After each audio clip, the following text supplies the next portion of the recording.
संभाजीनगरात DDRनं केला ऑफलाईन गंगापूर इथं वर्ग 2 ची इनामी जमीन रजिस्ट्रीतून घोटाळा. हे 4 नियम मोडले. कोर्टाचे वारसा हक्क प्रमाणपत्रही नव्हते. वर्ग 2 ची इनामी जमीन विकण्यासाठी जिल्हाधिकारी, उपविभागीय अधिकारी किंवा तहसीलदार मान्यता आवश्यक असते. महाराष्ट्र शासनानेच असे नियम केले आहेत.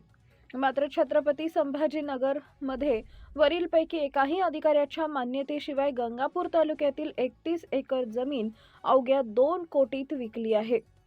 गंगापूर येथील तत्कालीन दुय्यम निबंधक अजित वीर यांच्यावर अद्याप कोणती कारवाई झालेली नाहीये. या प्रकरणात संबंधित तलाठी यांना निलंबित करण्यात आले. मात्र मुख्य दस्तऐवज करणारे अधिकारी गंगापूर येथील तत्कालीन दुय्यम निबंधक अजित वीर यांच्यावर अद्याप कोणतीही कारवाई न झाल्यानं प्रशासनाच्या भूमिकेवर प्रश्नचिन्ह उपस्थित केले जात आहेत.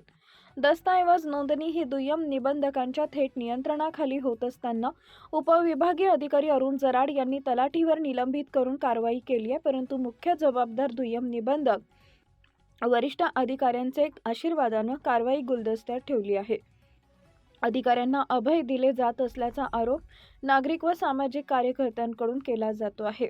हे धक्कादायक वास्तव समोर आलंय.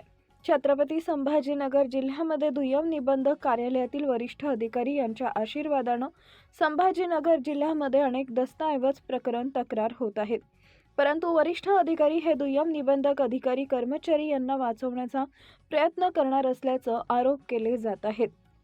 या वर्ग 2 चे दस्तऐवज तलाठी यांना निलंबित करण्यात आले. परंतु जे मुख्य दस्तऐवज करणारे अधिकारी गंगापूर येथील अजित वीरवर कारवाई का होत नाही असा प्रश्न उपस्थित होतो आहे.